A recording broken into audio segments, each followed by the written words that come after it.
Talking today about integrating astrological wisdom. Astrology is not something up there, it's something in here. Good luck trying to rise above your chart. It just doesn't happen that way. And as a student of astrology, you should be trying to elevate those energies, not defeat them. So check this out.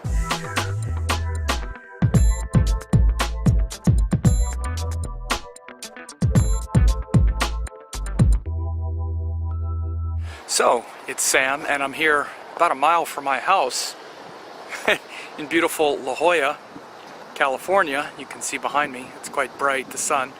But it's this beautiful view. And I'm talking about how to really understand your spiritual nature in astrology and what's actually being shown with all the astrological factors.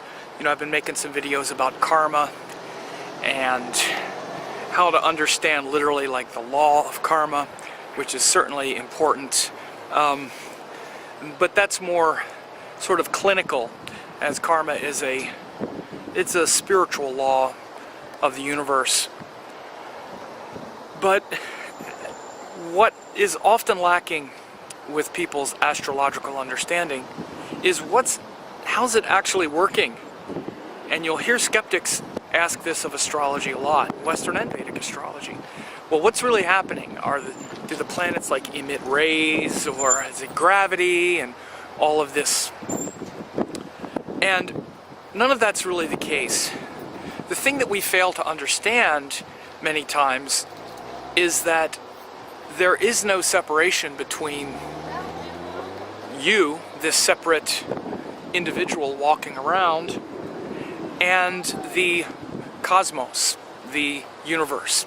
And what is the most important thing in learning astrology is to reconnect with astrology inside of you. As I've said many times, and I actually used to say it a lot more, but I'll say it here, astrology is not something up there, it's something in here. And until you know this and you feel it, and you feel the planetary energies and the signs and the houses as something in you rather than something lording over you from above, then there's going to be a disconnect, and that is the disconnect. So you want to also just understand this, that the disconnect you feel, and the reason there's confusion is because there's a belief in something, you believe it, you believe in the cosmos, you believe what I'm saying. When I say this, you believe it. You're like, yep, you know what, he's right. But you don't feel it. You don't feel those energies alive in you. You feel like, and this is often I guess I would say the fault of many astrologers and teachers, is they don't connect astrology with the living forces inside of you. And the main living forces inside of us is our feelings and our emotions. We're mainly living through the agency of our emotions and our feelings. That's the connection that we want to have. This is why most of the indications, especially that have to do with the benefic and the malefic qualities, or the gentle and the cruel qualities of planets, actually have more to do with how they feel in us, because the ancient rishis knew that we're very feeling centric, that we're almost exclusively motivated by how we feel, which is of course related to the moon. And so when there's, you know, this disconnect between, let's say Saturn, for example, which is a heavy energy, the reason it scares you is because you don't feel in control of that energy. You feel like it's something up there lording over you. What's it gonna do to me? Instead of realizing that you've been dealing with Saturn energy your whole life. You are an emanation of Saturn energy. You wouldn't be anything in this life, in this world, without Saturn and Mars and Venus. And so the thing to understand is to not fear these energies just in some abstract way, but to understand not only should you not fear them, but you are them. And you your most immediate connection to them is that feeling that bubbles up in your consciousness when there's an aspect or just a certain part of your life, and then that planet comes in and becomes at the forefront of your thoughts. And so one of the, a great exercise is to try to notice all the time, like every day or throughout the day, try to notice which energy is rising in you, which planetary energy is in your consciousness at any given time. Like, let's say right now, you have the feeling of the Mercury energy because you're listening to me talk. Maybe even the Venus energy because you see this beautiful landscape behind me. And that feeling is rising in you. But let's say the next minute, your little brother starts, screaming and making noise. Then notice what energy you feel. Then you might feel the energy of Mars, which is frustration, irritation, aggravation, because Mars steps in when there's something that's maybe outside of our realm of control and we want to stop it, we want to destroy it. Because, again, Mars is the energy that we put forth to change things that aren't right, that aren't working. And it gives us that enthusiasm and that courage to face challenges. But first it arrives in the form of some feeling. And so again, what you want to understand is that the way karma unfolds, like let's say someone's karma with Mars, it's going to first unfold, or it's going to first arrive as a feeling. You might experience that situation as, some external maybe threat or challenge or something, and then it arrives as some feeling to either spring into action, or the fear and the lack of confidence and courage to spring into action. Both of those things are going to create a feeling in you. They're going to arrive in the form of a feeling. And again, in many ways, this is what your karma is. You first experience your karma as some idea or feeling and habit, samskara. The samskaras are literally like the deep grooves and habits in your mind that have been going for lifetimes. And so the planets themselves represent these deep grooves and habits in you. And then when you face that situation, there's a habitual response that has accumulated for lifetimes. So it's not so easy to, rise above the planets, as people often say when they're trying to, talk about how we can, quote, overcome our karma and all that. There's nothing to overcome. Karma is simply the actions that you're going to take. And you can take any action. But when you're doing that, you're not rising above your chart. You're simply bringing consciousness and awareness into the process. But it's going to come in the form of a feeling. You're going to feel this, and you'll start to then notice how astrology and all of these energies, it's not something up there doing stuff to you. It's something in here. It's in here. It's in your consciousness and in your awareness, and therefore within your control. And in fact, only in your control, and your existence itself is to teach you to be 100% responsible for yourself. And it teaches you that you and only you, and I mean the real you, is responsible for everything that's happened. So again, the thing to understand, this spiritual implication of astrology and how it resonates with the spirit, and how karma filters down from the past lives and the etheric realm into your actual experience and puts you in a situation to respond, is that it arrives as these feelings and these thoughts and these compulsions and these habits. That's why you're here. Literally, that's why you've incarnated with this feeling of separateness. So we can really understand our spiritual evolution on Earth literally as the process of evolving each of the planets in us and through us and as us.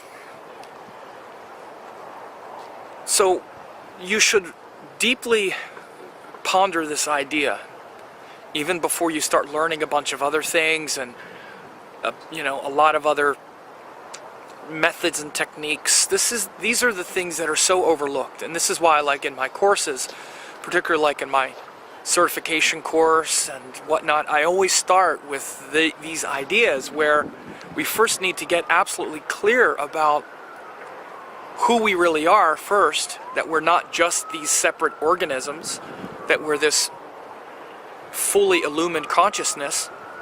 And how astrology fits into that is they are the divine energies within that matrix.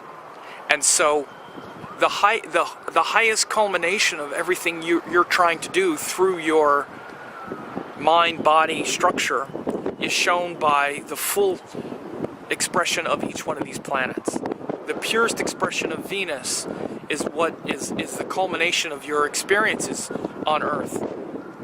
The highest quality of Jupiter is literally the culmination of what's possible for you on Earth, and it's going to arrive in the form of these feelings and these compulsions, but it's not some predestined that you're going to act a certain way because you're like a programmed animal. That's simply not the case. And again, because people misunderstand what karma really is and treat it as if it's all the bad stuff that we're trying to fix, rather than this cycle of actions creating the future, coming back to create the new future, or coming back to create the current present. Instead of seeing it as this cycle where predeterminism is part of it, certain arrow, once you shoot the arrow, it's going to land where it's going to land. But once it lands there, it's a whole new moment where you have to shoot an entirely different arrow. So this is the famous example that is used in yoga about karma, and the archer who has a quiver of arrows, which is the karmas that haven't arrived yet. Then he has an arrow in his bow, which is the moment where he's about to shoot it, so he's aiming at the target. And then there's the arrow that he's just shot that's in flight, which is the karmas that have not landed yet, that we haven't dealt with. And so this is a beautiful example of what karma is, and to be present and realize that you're always the archer with the arrow in the bow. And you have to aim that bow at something. You have to aim it, and then once you aim it, you let it fly. Once you do something, again, this is why the karmas refer to action, then you've let that arrow fly and you can't pull it back anymore. And so what we're doing with astrology, the specifics of it, is evaluating which karmas are ripe at a given moment and which emotions and feelings and samskaras and habits are being activated. And realize that it's not something up there, it's not some rock or some monster or some god like looming over you, like you're a puppet on a string. That's not what it is. It's the living forces inside of you. And these forces of intelligence, awareness, love, consciousness, beauty, power, courage, the highest things you could ever imagine, they come from the planets. And so these ideas that we can rise above our chart and all of that are confusing, and they're kind of pointless once we start studying astrology. If people don't want to study astrology and they think it's kind of silly, then you could maybe say, oh, don't worry about astrology because you can rise above your chart. That's fine. That's fine for those people. Because everybody doesn't need it. If you don't want to bother with it, then don't bother with it. But if you're going to actually study it, and you're going to actually try to understand it as a spiritual practice and discipline, I think this whole idea that you could rise above the chart and rise above the karma it doesn't, this misses the mark of both what the chart is, what the planets are, what karma is. You're not going to rise above it. You are it. So again, any difficulty that someone might be experiencing, again, which first arrives as some kind of limited emotion and an attachment to this idea, let's say with like Mars, that the point of our frustration and irritability and anger is to try to keep winning battles with other people. That misunderstanding of the divine quality of Mars is the problem, not Mars, and you're not going to rise above it. What you're going to do instead, you might rise above your anger, but rising above your anger means that you're going to call in the highest quality of Mars, and you transform and evolve anger into discipline and courage. And it's the discipline and courage to face your own fears and stress and worry and frustration and evolve that. So you're not rising above the chart, you're not rising above Mars, you're actually stepping into its full power. You're not rising above Saturn. The greatness of your whole being, to be committed to something and not run away just because it's difficult, that divine power comes from Saturn. That's where you get it. It's just we don't always get it, and usually we don't get it until we have to face some hardship. So again, you can thank Saturn for bringing hardship so that you can be tested and prove how much tenacity and commitment you have. Because without the tests of Saturn pressuring you, usually you won't do it. So then the trick becomes to not wait until something has become destroyed before we actually step into its highest expression. And the way we do this is literally through spiritual practices, particularly things like yoga.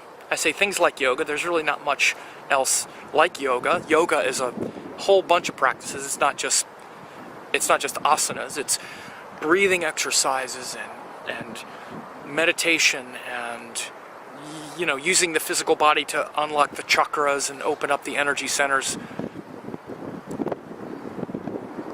Doing that balances all of the imbalances in you. Without doing that, you can study astrology for your whole life, and you can turn it into some intellectual exercise, and you'll probably make that much progress.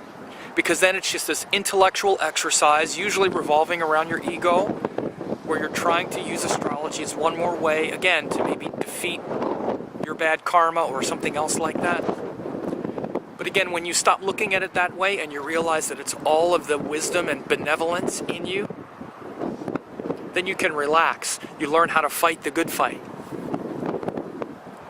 You learn how to really face your fears, which is the fear of death, and have the real courage to face that. And again, once you start doing a spiritual practice, especially every day, which is called sadhana, and by the way, that's the highest quality of Saturn and Mars together. The highest quality of Saturn is commitment, focus, not giving up, being determined. The highest quality of Mars is having the courage to destroy what's making us weak.